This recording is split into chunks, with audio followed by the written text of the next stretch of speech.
terere kuko mu ikitwa mbivuga gutyo i Kigali ntibahinga sibyo n'abahinga nibyo kwirwanaho n'uturima tw'igikodi n'iki ariko bakabaye bafasha igihe mbeke bikaba no mu mashuri bakabigisha ati mu muco nyarwanda kera ku munsi w'umuganura hakorwaga gutya baryaga gutya ibyaribwaga n'ibi ibitagomba gukoreshwa mu muco nyarwanda n'ibi ngibi ugasanga nako bakabiha ingufu zihagije kugira ngo bibashe urubyiruko rubashe kugira iterambere cyane basobanukiwe n'icyo bita umuco nyarwanda.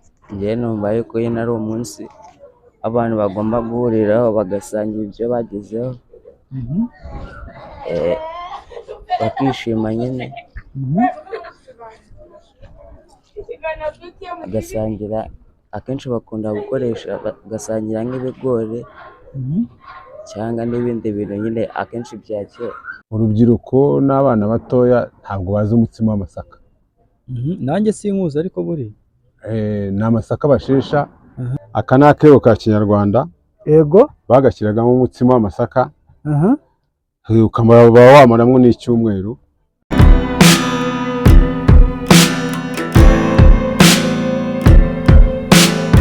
Misabirori on the mic ya Misabirori TV. Uyu munsi twaje hano mu mujyi wa Kigali downtown. Kano kanya tuvugana nk'uko mubibona turi ahazwi neza nka Makuza Peace Plaza. Twaje kureba ese uyu munsi ni umunsi mukuru wo kwizihiza umuganura, ese hano mu mujyi wa Kigali byifashe bite? Ese abenshi babifashe kuko nk'uko ari konji basiba akazi. Ese umuganura uba wumva gute? Cyangwa wasanga hari n'abatazi n'ibyabaye? Ariyo mpamvu Misabirori TV twaje hano mu mujyi wa Kigali kugira ngo tuganire n'abantu bagiye batandukanye bari mu ngeri zigiye zitandukanye, tubwire uko babyumva, ese kuri bo umuganura bawufata gute. Wowe wakoze subscribe kuri Misabirori turagushimira cyane. Mbere ya byose banyita Hakizimana Seti, nkaba ndi umufotogarafe. Yego ndabibona na kamera nkaba nkorera hano ku mujyi wa Kigali. Hano nuhava ngo uno munsi ngo ni umunsi w'umuganura. Nibyo se? Ariko uwo munsi w'umuganura kera uko nabyumvaga nimba nuko ariko bikimeze simbizi, ntabwo bisobanukiwe cyane. Umuganura numvaga ikigage, ibigori se, mbega hakoreshwaga ibintu bya kinyarwanda. Ariko bitewe naho nakuriye n'uburyo ubu mbibonamo, iki gihe bifite intege nkeya, cyane cyane urubyiruko ntabwo ruzi icyo bita umuganura icyo ari cyo. Ntabwo tubizi, ntabwo ruzi umuganura icyo ari cyo. Nimba basaza, niyo mpamvu rero tugomba kubegera mwebwe mukuze mukadusobanurira birambuye cyane urubyiruko rugomba kwicara hasi rukiga, rugasobanukirwa ikintu bita umuganura n'iki. Ese uba ryari ukarangira ryari? Yewe uko nakuze sanga bimeze, ni abasaza n'abana basangiraga icyo bita, bakabigisha icyo bita umuco nyarwanda. Noneho bakarya ku biryo bya kinyarwanda, abanywa amata bakayabanywa, ubupana tuyanywera mu birahure, twanyweraga mu nkongoro. Ubwo rero umwana wabwira ngo inkongoro ntakubwira icyo ari cyo. Njyewe inkongoro ndayizi. Ubu urayizi, ariko impamvu yizi hari abana benshi batayizi, cyane cyane nk'abana bavukira i Kigali, ikintu bita inkongoro ntacyo bazi. Ariko twebwe iyo habaga hari umuco nyarwanda twamenyaga ko tugomba kurira ku nkoko, bamara kurira ku nkoko bakazana ibiryo bya kinyarwanda ku ruhande bisasiye ikintu bita ikirere. Hari uwigeze kumbwira ati baryaga n'umutsima w'amasaka. Umutsima w'amasaka njyewe amasaka amenyereye kubona tuyakoramo igikoma. Amasaka wayakoramo umutsima, ese ni umutsima gutya bacumba ubugari cyangwa ni nka gutya bateka akawunga? Wenda dusobanurira niba hari icyo ubizi. Umutsima w'amasaka mu kinyarwanda bawita rucakarara. Rucakarara. Uwo mutsima ni umutsima basongaga, banyuma bamara kusonga ndetse abasaza bawuriyeho barakomera pano twebwe turya ibingibi bisanzwe.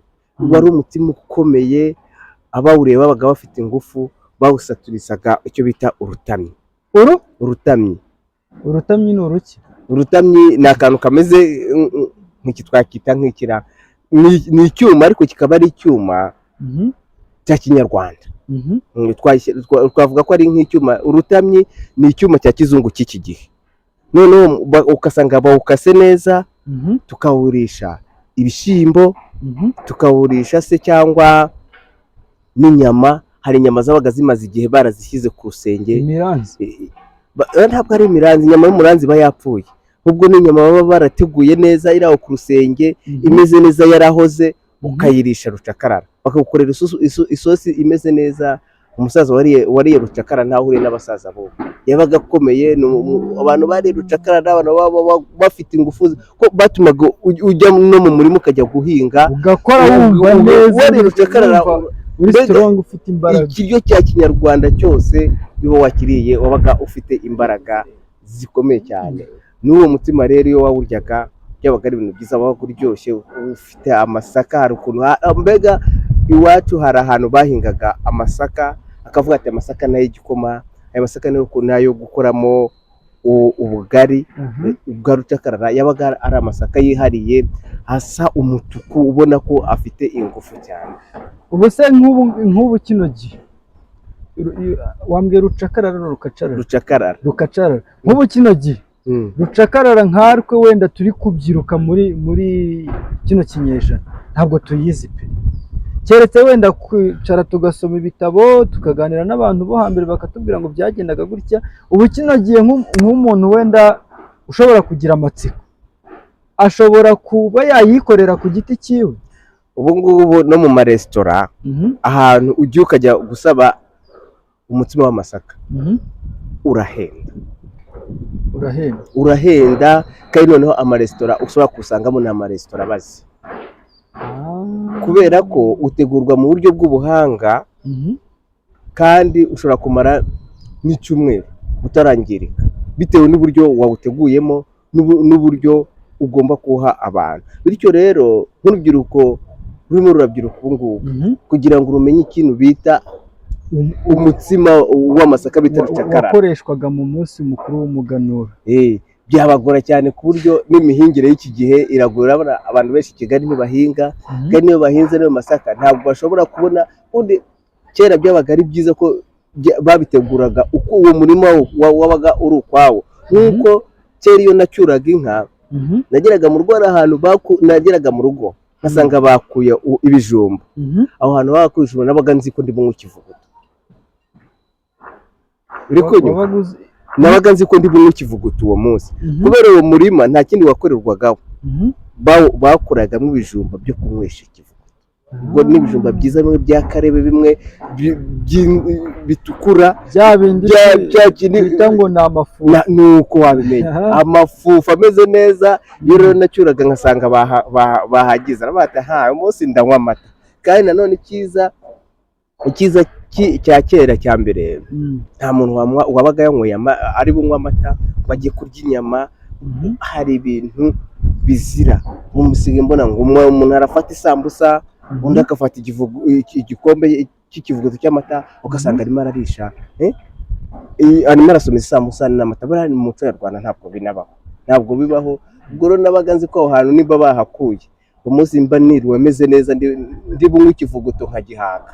None wenda nkwibariza, tugarutse gatoya ku bintu by'urubyiruko rwacu rw'iki gihe rurimo rurabyiruka, abantu barimo barabyiruka kugira ngo bazabashe kumenya icyo bita rucakarara. Biragoye cyane kuko no mu masomo babigisha, twebwe mbere twarabyigaga tukabyiga no mu mashuri, ariko ubu ndahamya ntashidikanya ko n'iryo somo ryakakwiye kujya mu ishuri bakigisha umuco nyarwanda. Habagamo iki, babikoreshaga gutyo, ariko ndabizi ayo masomo ntayo babigisha, ntabwo abamo pe, mu byo biga ntayo abamo. Ni nk'iki wenda nkawe uri mukuru, hari ibyo uzi, hari ibyo wabonye, hari ibyo wanyuzemo, ubona ari nk'iki urubyiruko ruri kubyiruka muri kino gihe?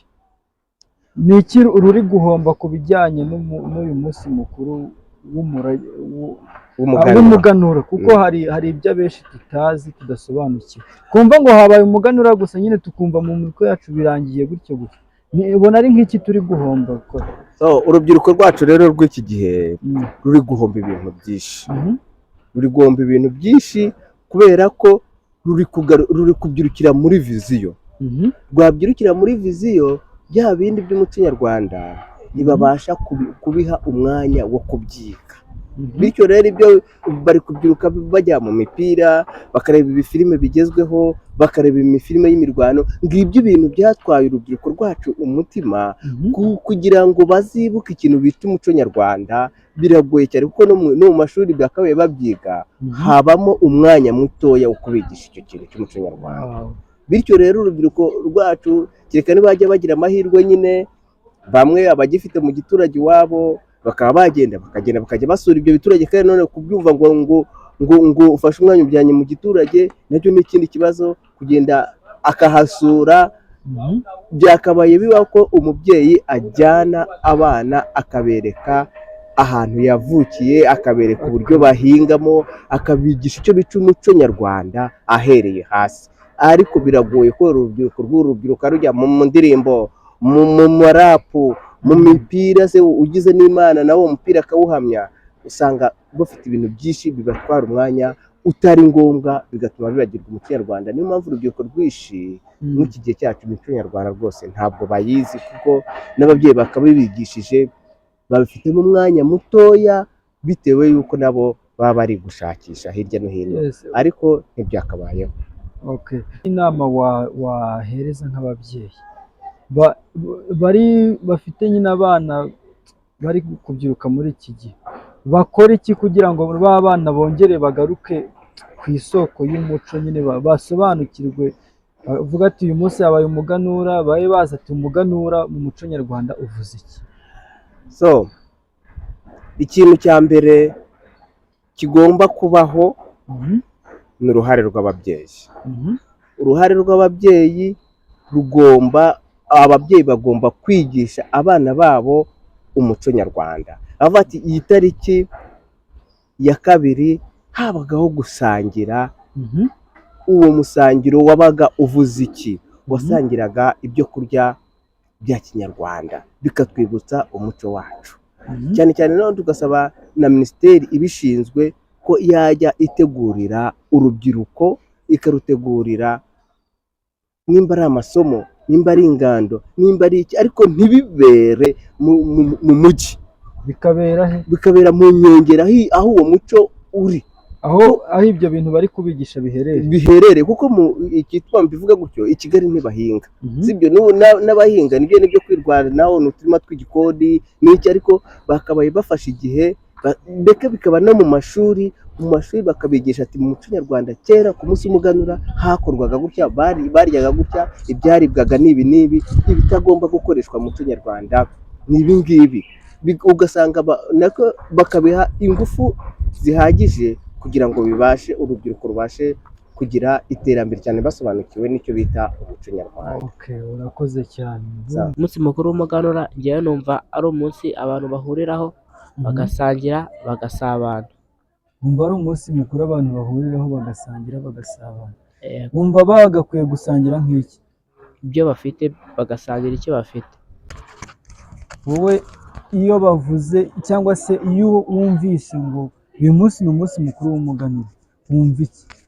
Njyewe numva yuko nyine ari umunsi abantu bagomba guhuriraho bagasangira ibyo bagezeho, bakishima nyine, bagasangira. Akenshi bakunda bagasangira nk'ibigori cyangwa n'ibindi bintu nyine akenshi bya kera. Uyu munsi uzi ikintu cyabaye? Uyu munsi ni umunsi w'umuganura. Ni umunsi w'umuganura. Umunsi w'umuganura se uvuze iki? Umunsi w'umuganura, abanyarwanda kuva kera baganuraga imyaka yabo, ibyo bejeje, bagavuga imitsima ya kinyarwanda mu masaka, bagateka ibishyimbo, bakenga ibigage, bakanywa, hakaba n'abagira inzagwa, abantu bose bagasabana, ugasanga basangira, banywa, barya, bishimye. Rero ukaba ari umunsi w'umuganura w'ibyo bejeje. Ni umuco rero wa kinyarwanda kuva kera, uretse ko aho ubu bitandukaniye ni uko abantu ba kera buri rugo wasangaga harimo umuganura. Gute? Kubera ko buri munsi abantu bose baraganuraga ku munsi w'umuganura, ariko ubu ngubu aho bitandukaniye ni uko abantu bateranira hamwe bagafungurira hamwe. Ariko ubundi kera buri rugo rwagiraga umuganura, buri rugo bakava mu rugo bakajya mu rundi basangira umuganura. Wenda nkawe tugusanze aha ngaha mu kazi, aho ucururiza imyenda n'ibindi bikoresho bya kinyarwanda, turazi no kwereka abakurikiye Mr Birori TV, ubona ari iki urubyiruko rutazi wenda ku munsi w'umuganura bababwira ati byagendaga gutya, ibi n'ibi? Urubyiruko n'abana batoya ntabwo bazi umutsima w'amasaka.